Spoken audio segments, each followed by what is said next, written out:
guys, and welcome back to the Naked Security Podcast, episode 16. I'm Alice. I'm on the mic again as Anna Brading is sadly not here.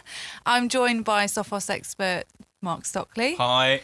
Peter Mackenzie. Hello. And back, I was going to say from the dead, sorry. I need That would be You're more projecting a bit there, impressive. Alice. Well, back from Amsterdam. Where have you Anyway, been, Duck? You haven't been on the podcast for ages. I've been in London. I've been in Leicester. I've been in London again. I've been in Edinburgh, which has spectacular beaches, by the way, although I only got to visit them at 9 o'clock at night on my bicycle. I've been to Utrecht, and I've had a nice little ride through Amsterdam in pouring rain. Be careful of tram tracks, folks. You can have giant skids. So what were you doing? You weren't just on holiday? You weren't going on a little Euro tour? It was a combination. Basically, some speaking engagements, talking to Sophos partners, and in the Netherlands, it was the big security show, InfoSec NL, where Sophos had a booth. I did a couple of speeches, spoke to journos, and I visited with one of my Dutch colleagues, Philip Vreesen, the vernietiging machine, which is a device you drop a hard disk in and it basically dissolves it in a shower of sparks. We've got a great video on Twitter showing a disk. It's a shame we don't eaten. have a camera in here. I wish Yeah. the listeners could see the smile on your face when you were talking about smashing up hard drives. There's a bit in the video where Philip says, "All right, here it comes," and he drops it into this sort of slot, and they put a thick perspex window on top of the grinding device so you could film it, and you just see this giant hydraulic shredder basically grinding up a disc. But Well- even that isn't the end of it, is it? No, and then it comes out at the bottom in bits, and you hear Philip saying, "Duck, can you hear the data screaming?" And then it goes up, chug, chug, chug, chug, up this incline, like when you're going up a roller coaster, ka-dunk, ka-dunk, ka-dunk, in little baskets. And then it gets tipped into a basically mixer, mincer, shredder, liquidizer machine. More sparks descend. And then basically powder comes out. So good luck recovering any data. Provided you got the disk to recover provided you've got the disk to destroy, of course. So we do have a video on our new YouTube channel where you can see where we talk about how do you deal with destroying data on a disk that you can't put through one of those machines. Yeah, you can't put your cloud through one of those big miniature monsters, And can you? if someone's stolen your laptop or you left your phone in a taxi, what do you do about it? So, there are some things that you can do, of course, using encryption, that make it easy to control data when it's lost. But it was very satisfying. And there was this weird, sulfurous smell. It's like you kind of descended into hell, the sort of... What the data did. Well, it's sort of ground up data. You'd think it would be odorless, but of course there's the oil in the machinery, and there's the sort of ground up stuff and melted plastic and stuff. You're also probably breathing in some very, very small particulates of hard drive platter and casing, aren't you? I ride a bicycle every day from Oxford to Abingdon and back, so I think I breathe in plenty of particulate matter from taxis and buses and belching cars. So I was prepared to risk that. They did make us wear safety goggles just in case some part exploded or something. Well, welcome back. And it's actually a good time to mention that we do have a brand new YouTube channel. So you can go and watch that video by searching Naked Security. I think we have about 5 subscribers right now. So please do follow us. Be the 6th. Yeah, be the 6th. So also, exciting times. We have a birthday to celebrate today, Mark Stockley. Oh, it was last week, actually. It's a 20th birthday. Last week it was... It's not yours then. 21 he is. Yeah, 21. Happy birthday, Mark. Happy birthday to it. Happy birthday to it. I better stop now or else I'll get stuck with a rhyme. Happy birthday to it. You're pitching yourself for another animation there, are you? Not really. Not that one, no. So last week, it was the 20th birthday of the CVE programme. Famous from the CVE numbers you may have seen on bug reports and or reports of vulnerabilities. What is it? Common vulnerability enumeration? I believe you're right. And that's exactly what it does, right? It's a one-off unique number that says when you want to refer to this security hole, just use this number. It's kind of meaningless, but if everyone uses the same number, that's rather convenient. Yes, and it dates back to 1999 when people obviously didn't do that. And it's easy to overlook that kind of simple underpinning. So if you don't all have the same name for something, then you might discover the same thing 3 or 4 times and give it different names, and you've got no way of understanding that you're talking about the same thing. Yeah, that was a big problem back in the day with computer viruses, wasn't it? One company called it X, one called it Y. You know, the Jerusalem virus was also known as the 1700 virus or the Israeli virus, depending on whether you named it after a country, a city, or the size of the file.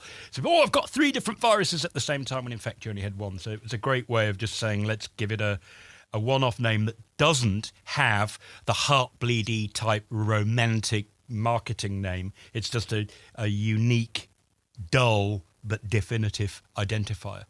It's a great idea, actually. It's still a problem today with malware names. You know, there's no consistency across the industry with naming new threats, unfortunately. You just have to memorize a SHA-256 hash, don't you? Yeah, easy.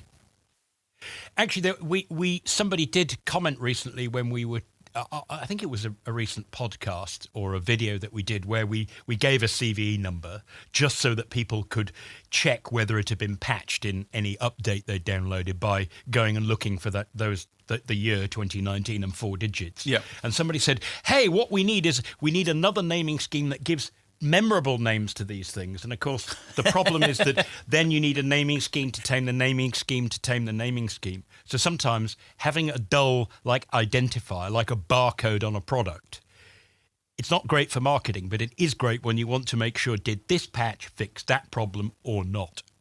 It's also a foundation you can build on, isn't it? So once once you've got the CVE number, then you can start looking at things like common scoring systems or common descriptions like the CWE descriptions that say, okay, well, it's this type of problem, which means it's analogous to these other types of problems, and it's got this score, which means it's more serious than these other things with another, with a different score on the same scale.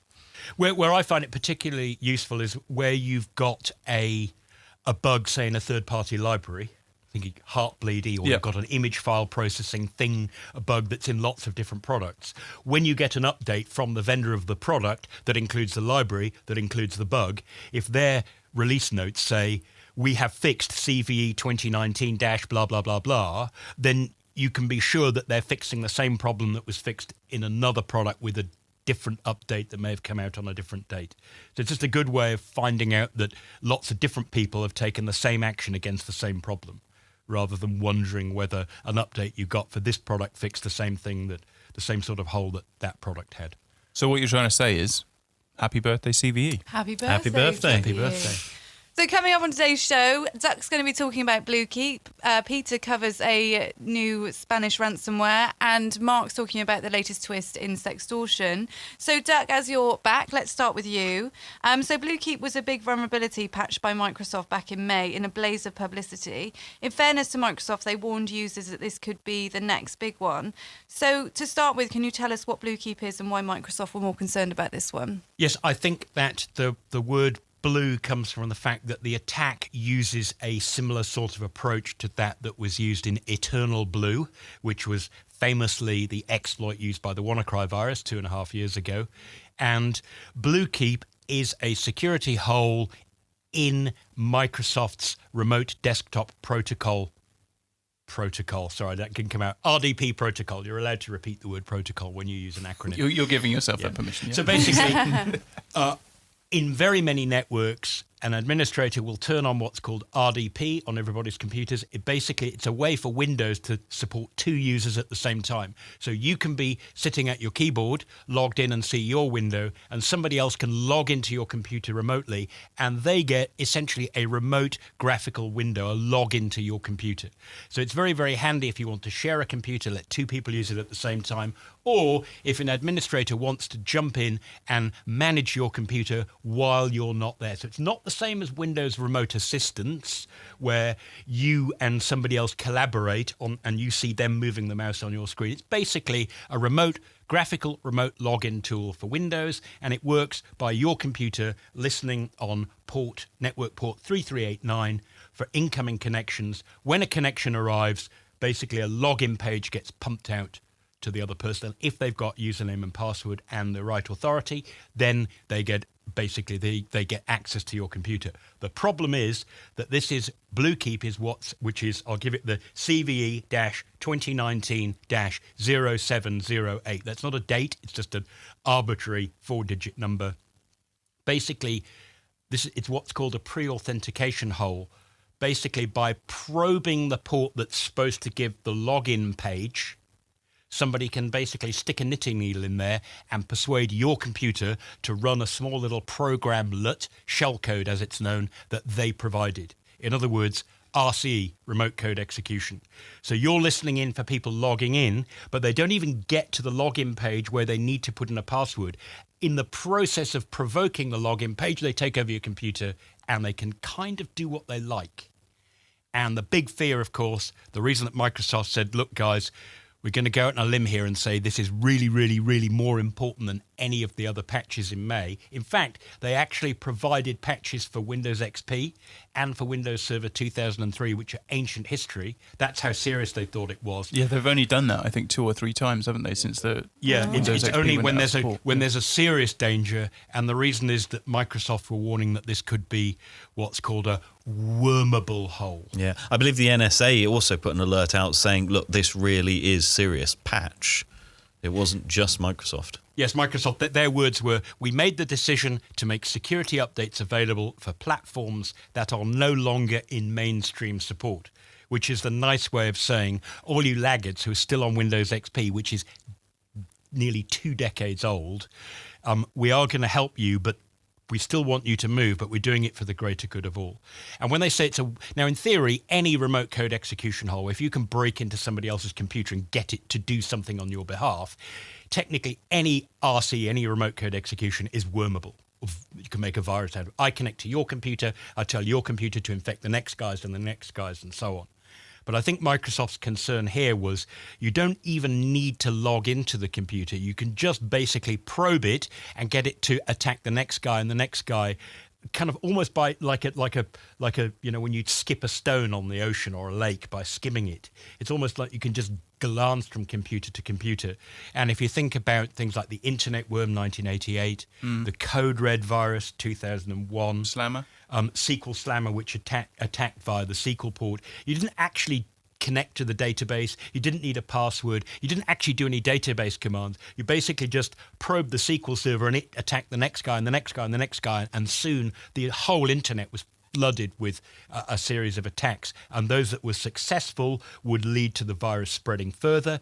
And generally speaking, another real problem is those that aren't successful, because you're kind of poking a stick into the Windows kernel, where your attack isn't successful, if you're a crook, you don't care, you kind of crash the guy's computer. And in fact, the reason that BlueKeep is suddenly back in the news is that there's been a bit of an upsurge in reports of attacks using this vulnerability. Fortunately, they don't seem to be a worm. It's just somebody's got hold of the Metasploit module that lets you mount an attack. So the really interesting thing about BlueKeep was that we had all this furore about hype and panic when it came out. I mean, rightly so. Everybody was very worried. Yeah, I wouldn't say it was hype. I would say Microsoft said you really, really need to patch. And Mark, you wrote an article with that headline, and you really meant it. Yeah, I mean, nobody disagreed with Microsoft or the NSA, did they? This looks like a very serious problem. Yes. And we were all expecting, or we were all imagining that there may be a worm. And as you say, like prepare for the worst, expect the best. And then crickets. Well, not quite crickets. Mostly crickets. I don't quite get that metaphor, being a cricket player myself, because cricket's a sport, not an insect. But never mind. You meant not much happened.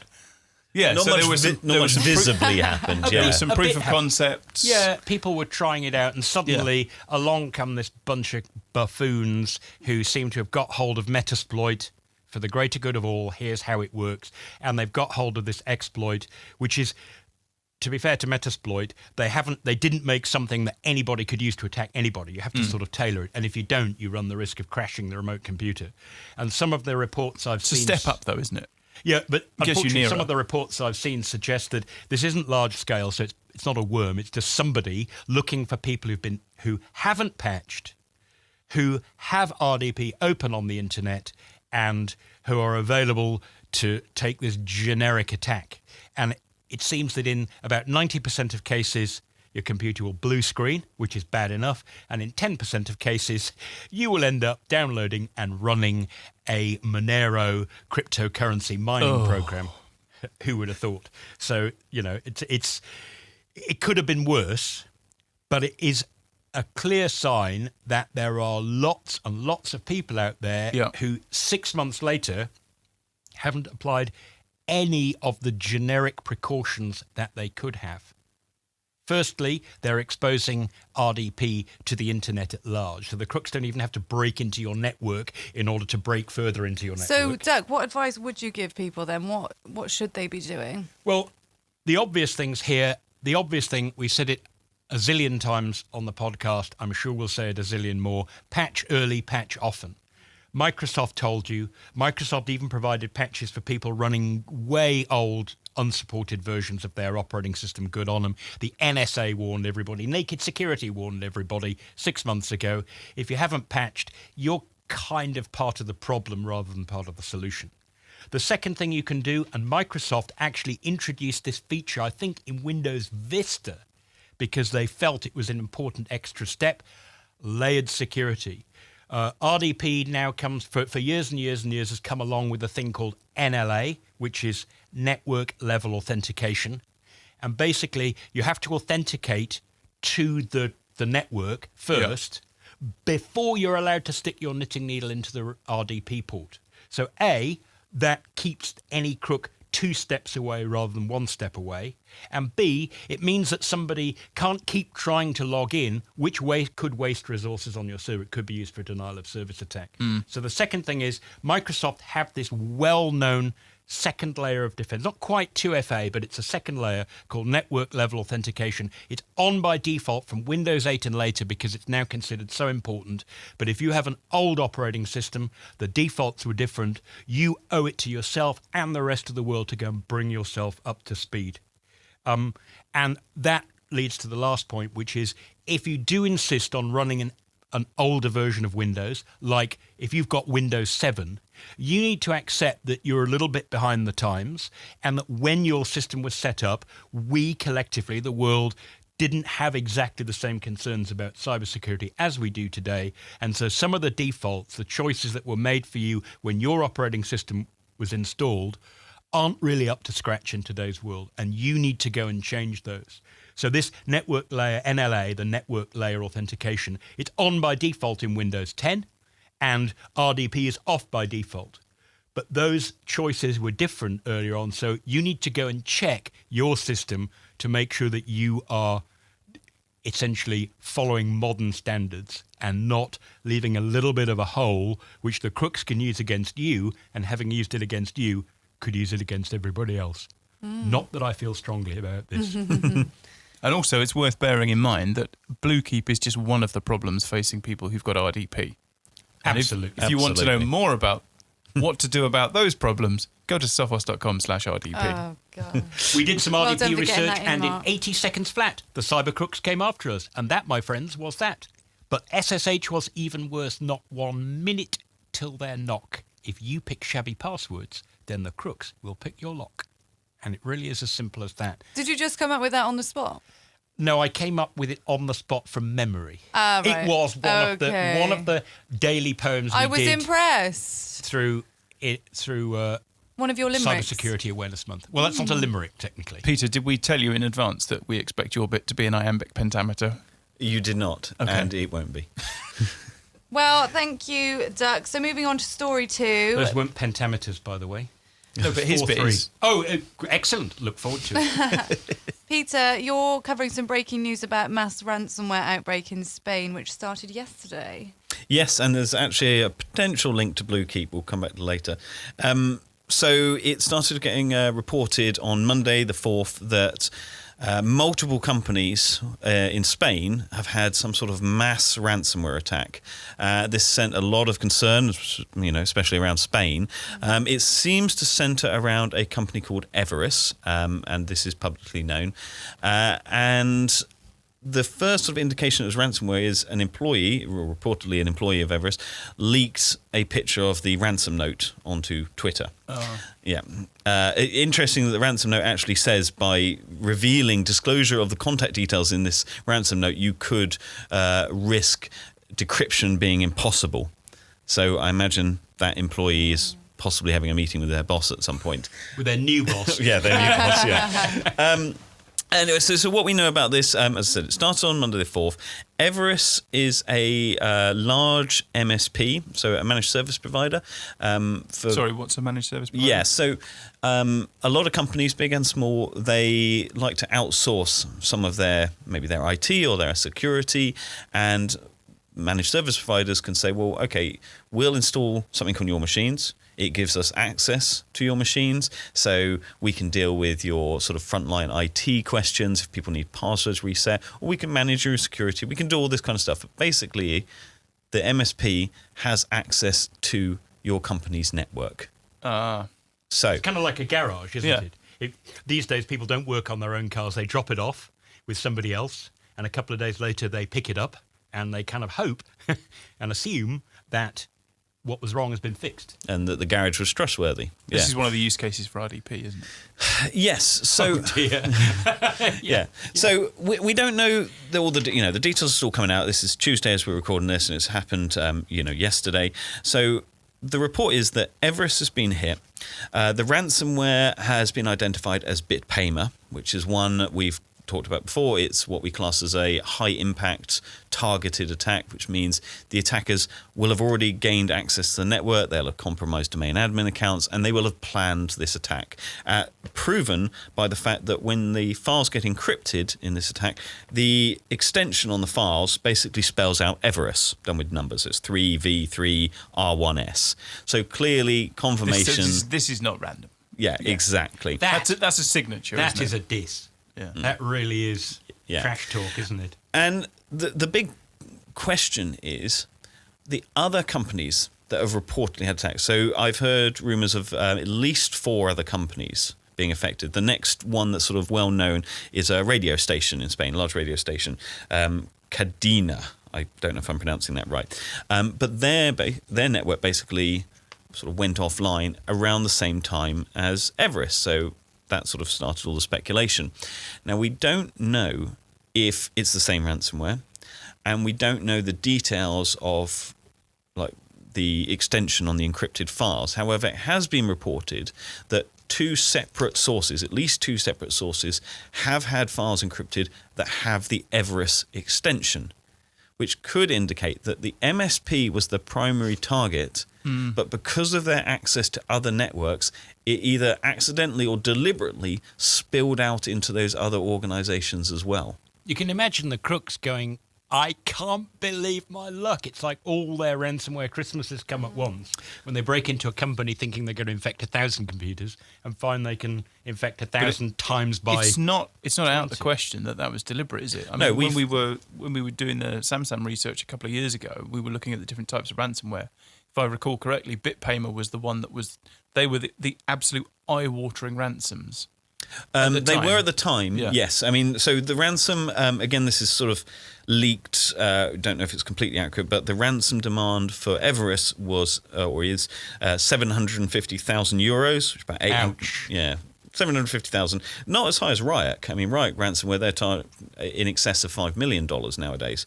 But yeah, so 750,000 euros, which is about $835,000 or 650,000 pounds.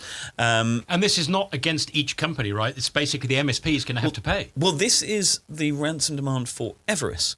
We don't know if the other companies, if it is all linked, if they have their own ransom note and their own payment, or if they're all sitting there thinking, well, we need Everest to pay so we can get our data back, putting a lot of pressure on Everest to pay. It's a cunning plan for the crooks to get a whole load of people on their case to tell the person to pay. Because suddenly, if all the customers that have been affected are now saying, yeah, you better pay, it becomes very hard not to. And even if they do pay, there's never the assurance that their data's not going to be. No, I mean, so we've seen attacks on MSPs. They sort of started getting a bit more more popular, I guess, over the last year. We've seen it used GanCrab and now Revel or Sodiniki, the one I can't pronounce. And it has varied in how they do it. Do they target the MSP, or we've seen them target the individual customers of the MSP as well.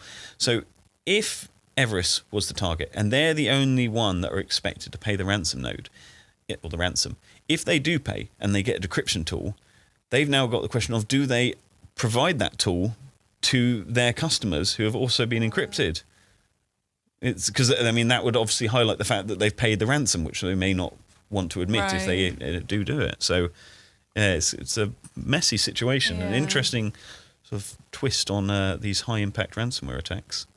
But generally, you, unfortunately or fortunately, depending which way you look at it, you generally do get your data back, don't you? Because these guys make a point of kind of honour among thieves. Oh, yes. So that the word gets around that although it may hurt, although it may feel like something that morally you don't want to do, you kind of probably will get your data back. And if you're up against the wall, it could be the only way to save your business. Yeah, they have so their own... people are inclined to pay, and you have, although everyone says, oh, you shouldn't pay, it's naughty, it's terrible, it's bad, it encourages the crooks. Well, and what is our advice? Do we advise that people don't pay? Well, we wrote an article, or I forget which one of you two wrote it, but we wrote an article, Should You Pay, on security, I think 2017 or something. Was it you? Yeah. It was actually earlier than that. It was a demand that came in Australia where someone had got into the network. They hadn't used conventional ransomware. It was more like the City of Joburg attack that you guys talked about last week, where they'd done something and obviously they'd been in the network and they said, send us the money or else. Or else what? Well, who knows? Yeah, so our sort of official advice is basically it's obviously best not to pay. You are, in essence, sponsoring the next attack. But we can't really take the moral high ground. It's your data. You know what you've lost and how valuable that is. It's down to you, really. Yeah, I agree with that. My advice would be do not pay, but I will also recognise it's really easy for us to say that when it's not our business looking down the barrel. So, Peter, you're the person in this room who finds themselves in the middle of this stuff. And the story you're telling us today, we get a sort of flavour of how the facts kind of eke out slowly as something like this happens. We talked about the Joburg attack last week, and when that first happened, actually there was the scuttlebutt was that a whole bunch of banks were involved as well. And then it turned out that they had concurrent outages that had nothing to do with this, with the ransomware. But through the kind of fog and mist that happens in these attacks, it's nobody knows what's going on for a while. So, but you've actually been, you know what it's like when these things happen or just after they've happened. Just give us a flavour of what's it like inside a company that is facing something like this. Chaos. Most of the time, absolute chaos. So they, Everest actually sent a message out to their staff. I'll cut it down, but it's we are suffering a massive virus attack on the Everest network. Please keep the PCs off. And it's these type of messages. They just go into complete shutdown. Right. They don't know what's happening. So would that be people's phones? Because I mean, presumably a whole bunch of the computers that you would normally send an email to or from are no longer operable. You've just reminded me of a story. So this was a victim I was over a year ago I was working with. They did have some big ransomware attack, and they sent out a message saying turn everything off, all devices. And they had a separate office, I think it was in Manchester, and for 3 days they weren't able to contact them because all their IT staff had turned off their mobiles, and they had to send someone up just to go and say, no, can you turn your mobiles back on? They Presumably panicked. This is the sort of stuff that you need to know in advance. Yeah. You need to have a disaster recovery plan. You need backups that are off-site, offline. You have to basically ask yourself the question, if 90% of your computers need to be rebuilt today, what's your plan for that? Because that's the kind of situation you can find yourself in. It's not just recovering data, is it? It's actually it's rebuilding the whole computer or the whole the whole image. This is no longer just you've lost your holiday photos. It's you've lost the applications on there. You've probably only got Internet Explorer as a working browser now. You have to reinstall everything. They leave the one so you can pay the bitcoins. Yeah. But they want you to see the wallpaper that says, guess what, this is bad. So do you find with these companies then that most of them do have disaster plans, or when you're going in and helping them, is it because they didn't put anything in place? A lot of them have disaster plans, but not to the scale. Right. This whole targeted high-impact ransomware where they take out all of your servers and potentially all of your endpoints overnight while you're asleep, and they've purposely wiped out all your backups in advance. Wow. It's just a disaster that nobody really can plan for that effectively. Right. Yeah. I think it is important that businesses do plan for this anyway, because of course it's not just ransomware that can cause that kind of problem. You could get excluded from your own office building through no fault of your own. Be a fire. It could be a fire or a gas leak where the authorities say, everybody evacuate the building, you're not allowed back until we give it the all clear. And, that could keep you out of your building for hours or days. So, Peter, you mentioned BlueKeep. How does that tie in with this? Yeah, well, obviously, over the weekend we had all this information get published about this BlueKeep coin miner that Ducks talked about. And then we have this mass ransomware attack. And, of course, the connection to Eternal Blue and, BlueKeep, everyone gets into a bit of a panic. And there have been reports that BlueKeep has been used for inside these ransomed networks for lateral movement. And there's apparently an internal source that is saying, yes, BlueKeep is being used. However, I want to stress that there is no evidence to back this up at all at the moment that has at least been made public. It may turn out to be true, but at the moment, it's just the same situation. Patch early, patch often. Really. Absolutely. If you haven't patched against BlueKeep, then that means you basically haven't patched at all for 6 months, because if you'd patch at any point, you would have caught up with all the missing stuff. So if you're already 6 months out of date with patches, then BlueKeep is only one of a zillion things that you have to worry about. And you said blue comes from Eternal Blue, which it does. I'm going to ask you a question, though. Does anyone know where the keep bit comes from? It comes from the red keep in Yes. Game of Thrones. Kevin Beaumont, or at Go See the Dog, he's the one responsible for this name. He just said it as a joke, didn't he? Yeah, basically the vulnerability came out the sort of season finale of Game of Thrones, and I won't spoil the ending if you haven't seen it yet. But basically, he said it's The ending Actually, of what? Ransomware or the... Sorry, actually, no, it's the not. ending of Game of Thrones. End of Game of I Thrones, thought Game yeah. of Thrones was like this eternal thing that went on forever. No, it's and finished. never ever ended. Although I think they've got some spin-offs coming. But actually, you've just reminded me. Actually, the blue isn't a reference to Eternal Blue actually at all. I've just remembered. Sorry, no, it's a reference to the fact that the common outcome is it blue screens the machines. Yeah, and then the keep was a reference to a building in or a castle in Game of Thrones, which was the Red Keep. So he was saying, spoiler alert, it got destroyed. So he was saying it's like the Red Keep in Game of Thrones, and that as secure. Drivelous etymology is why we have CVEs 2019-0708. Exactly.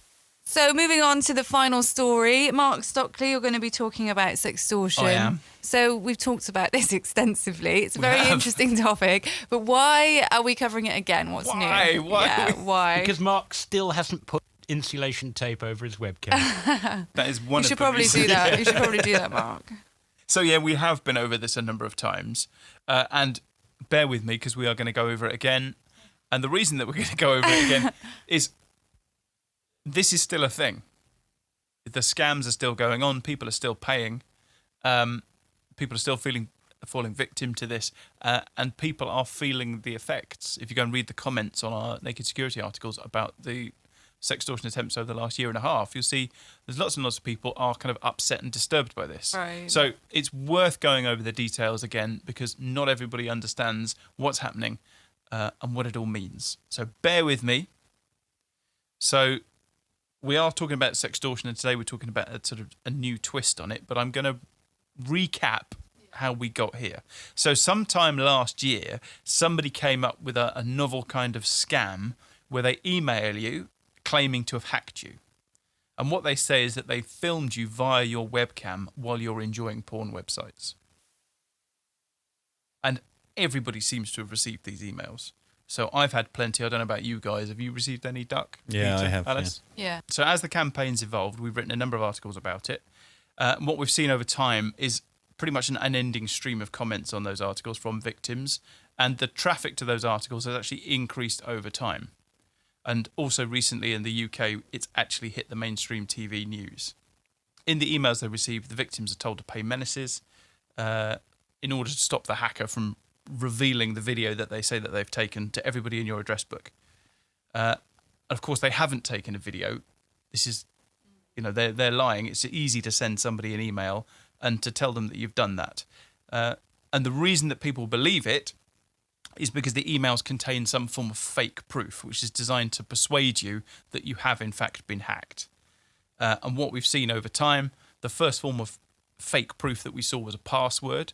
So the scammers were plundering kind of long exposed password databases and sending you a password, maybe your LinkedIn password from 2013 that was exposed in a breach, and they would use that and they would say, look, we've got your password, that's proof that we've hacked you. Of course, it isn't proof that they've hacked you at all, it's proof that they've got access to a password database that everybody else has got access to as well. But it's very disturbing when you see it. We've also seen them use phone numbers, and then we've seen them using email addresses as well. So they'll send you the scam email from your own address. And that's kind of an interesting development, because in order to explain to somebody why that's not a problem, you have to explain something about how email works. And I think that's part of why these scams are so sticky. And it's interesting how many times we've covered it. Obviously, we're in this environment that we're talking about it all the time, but so many people do believe it. So it obviously does work. Yeah, and it's like spam of old, isn't it? It's easy to send out millions and millions of emails. It's very, very cheap. You don't need many people. So I think the ransom is in the order of half a Bitcoin, which is a few £100s. And so... A few thousand. Bitcoins are about 10,000 US at the moment. Yeah, I saw the demands for this are anywhere between sort of $500 and $1,000. So I think your Bitcoin price is wrong there. But, yeah. Which is weird, because normally I have a Bitcoin ticker on my phone all the time. It's a bit of a coin. Yeah.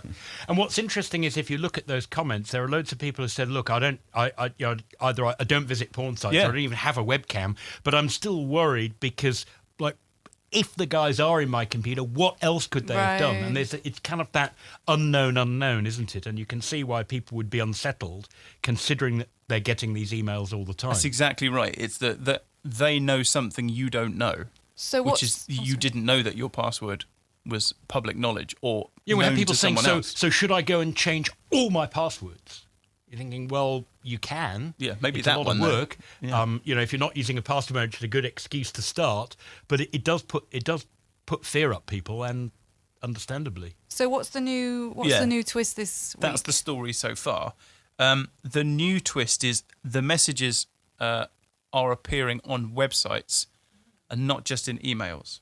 So what we've seen is messages appearing in blog posts. The messages are posted from the administrator of that site. And they basically say the same thing. We've accessed your computer. We've filmed a compromising video of you. Send Bitcoin now.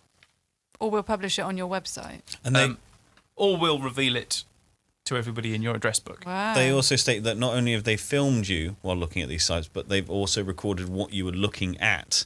Oh. So could potentially worry you a little bit more as well. Oh, I hadn't thought of that. Yeah, side by side. Obviously makes me wonder what you were looking at. Yeah. Wow. Good. So you get a warning, but this time, instead of it just saying, oh, here's a password we got from 5 years ago, the warning actually comes from your own blog that you forgot about. Exactly. And my presumption is, because we don't know exactly how this is working, but my presumption is that the crooks have got these great lists of passwords, and somebody thought, well, what if we actually tried to use them for something? Because we know that password reuse is a thing.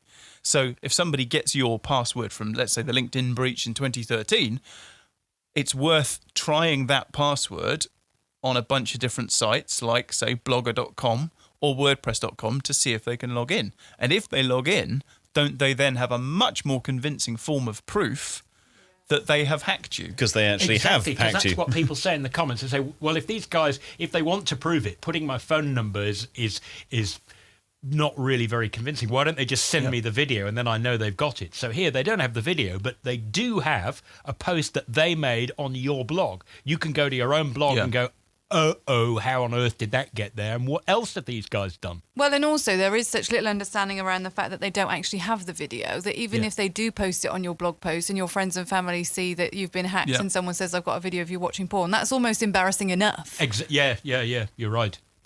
I hadn't thought of that either. It's actually, well, then you realise, gosh, not only is this a sextortion demand, it's a public one. Right. And if it's a that. blog post you're still using, it is harming your brand as well, potentially. Exactly. So, the big difference with this one is in the previous versions of the scam, they're saying that they have hacked you, and they haven't. And in this one, they have actually hacked something. Okay, it's not the thing that they said they'd hacked, and it doesn't in any way indicate their ability to do that kind of hacking, but they have hacked something. And in the same way that I think explaining how an email comes from your own address is a difficult thing for some people to get hold of, I think this is an even more difficult thing to explain, even more nuanced to say, okay, well, so they said they've hacked you, and they kind of have hacked you, but what they've hacked is a thing that's different from the thing that they said that they've hacked. And just because they've hacked this one thing doesn't mean that they can or will be able to hack the other thing. Our advice of old, which is just delete the email and move on, no longer really applies. Delete the email, don't be afraid about the video, but don't move on. Go back to your blog, make sure you can still log in and the crooks haven't changed the password, and go and fix it. Get rid of the bogus content and do something, because if these crooks can get in just to post a message saying you've been watching porn, then who knows which other cyber gangs have or haven't been in your blog using it to disseminate malware, fake news, brand hijacking, all of that. And one of the things that you see on these blogs is that the Sextortion post is only one of the things that's happening on it. And we don't know if it's the one scammer pulling lots of tricks or lots of different scammers who've all got access to the same password list. But alongside the Sextortion email, you might have fake antivirus, you've got kind of pills for sale, all the other sorts of scams that you see on websites that have been turned over. Imagine if you're a sextortionist, you just go online, you search for, find me all the blogs that are promoting pills. Yeah. And then those are the easy ones to hack. Let's put the sextortion squeeze on those site owners. And interestingly enough, sorry, Peter. Are they making money from this? Sadly, it looks like they are. So one of the addresses on one of the disused blogs seen by Naked Security had 4.5 bitcoins, which is about... And how much is that, Mark? Bitcoin wallet. Mark has no idea how much that is. Yeah, so Dark Peter, how much is 4.5 bitcoins? About 45,000 US, I believe. So we don't know... Ish. We don't know that we don't know that the money in that account was ransoms that have been paid because of this scam. Extortions, more. We saying? Oh, that's ransom. Yeah, whichever way. We don't know we don't know where those payments came from. So it may be that they came from somewhere else, some legal activity, some other illegal activity. But we do also know that there are lots and lots of different Bitcoin addresses or Bitcoin wallets. So this isn't 4.5 bitcoins in total. This is 4.5 bitcoins in one wallet. Right. So, Mark, I have an old WordPress site floating around. So this story makes me a bit paranoid. What advice would you give to people? Because as Duck said, now we're not just saying delete the email and move on, because that could implicate other people potentially. So it depends if you need the site or not. So No. if you don't need the site, the same as any computer program that you have that you don't need, Right. or any other service that you use that you don't need, go and close it down. Okay. Because that's all part of your attack surface. And even if you're not vulnerable now, who's to say what you might be vulnerable to next month or the month after or the month after that? And, if you forget about it, then the crooks have got all the time in the world to do something with it. So if you don't need it, go and shut it down. If you do need it, make sure that the password that you use to access that site is a strong password. Make sure it's unique and it's not being used anywhere else. Certainly shouldn't be, your 4-character LinkedIn password from 2013. Oops. No, I'm joking, it's not.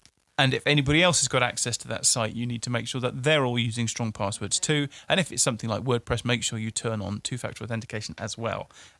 Interestingly enough, Danny Bradbury, who's the Naked Security author who wrote the story for us, reached out to one of the owners of one of the compromised sites, which had been dormant since 2017 until the Sextortion post had appeared. And that person said, well, we don't actually use it.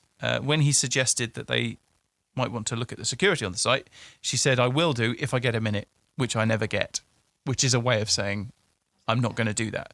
Now, I think we've all been there. We all understand what it feels like to have too many things to do. And I'm glad in a way that this person doesn't seem to have been too troubled by the fact that they may have been a victim of a sextortion attempt. But as Duck said earlier, unfortunately, that website isn't just a problem for the owner. That's a problem for anybody that might be directed to that website, anybody that might visit that website, because people can be affected negatively by seeing these sextortion emails, and it's also hosting, in all likelihood, a bunch of other things, which may include, drive-by malware downloads and all kinds of nasties. So don't be part of the problem. If you get one of these emails telling you your site has been hacked and you recognise it for what it is, which is that it's an attempt to get you to believe something that's not true, that they've got a video of you, even though that bit's not true, it is true that they've hacked your website. You need to go and deal with it and clean up after yourself. Can I make one additional plea that isn't about old blogs? If you are a business, small, medium or large, and you do let your customers do online transactions, and you expect that you're going to have plenty of customers who just come along, see something they like, maybe buy it or order it or ask about it, please don't force your users to create accounts for one-off transactions. Yeah. I really, really despise this, where you just want to ask about something. Or the other day, I wanted to buy one brake lever from an online bicycle parts site. And it's, create an account. You need a username, you need a password. There's no way that I could find out how I would close that account when I no longer required it. They did. Fortunately, they had an or buy as a guest. Now, that's a good start. And then after I'd gone through the purchase, which was a full £12.95, I received the item. Then I got an email saying, hey, dear customer, we've created an account for you. Don't do that, because I'm not going to name the company. I'm not going to buy from you again. Yeah. You've now created something in my name with a password that, I don't know, a link that somebody could have clicked and intercepted, that's created an account that somehow carries my identity with it that I didn't want. So don't make people create accounts that they then have to remember and that there's no clear way that they can actually close them down. And if Duck's passion isn't a good enough reason to get you to do that, just consider the GDPR risk as well. So these blogs that we're talking about with the sextortion attempts... Good point. With WordPress blogs, for example, it's very easy. Lots of WordPress blogs are set up so that anybody can register themselves to the blog. So anybody on the internet can just join the blog. Now, you don't have to provide very much information in order to register, and you don't get very much access. But somebody who has hacked into your blog has now got access to that information. If you're the owner of that blog, you are responsible for keeping that information secure. The True. GDPR responsibility sits with you, and also you are giving information to criminals that they might potentially use in attacks against those people who've registered. For all you know, the crooks who've gone in and posted the message to say that you've been watching porn could have gone through the list of all the people who've commented on your website and left an email address, and could be emailing them saying, hey, we know that you've been watching porn, and here's the proof. Go to this blog that you once commented on 5 years ago. Yeah. And how do you think we got the email address? Well, we got it because we hacked the blog. Yeah. So, you could be letting other people down, not just yourself. And that makes it doubly, trebly worse. Well, thanks, Mark, and thanks, everyone, for your topics. That's unfortunately all we've got time for today. So just before we leave, where can we find you on social? Duck, start with you. I'm at DuckBlog on Twitter and at PDucklin on Instagram. Peter? I'm at AltShift Print Screen on Twitter. I had to think about it then. And that's all I'm on, I'm afraid.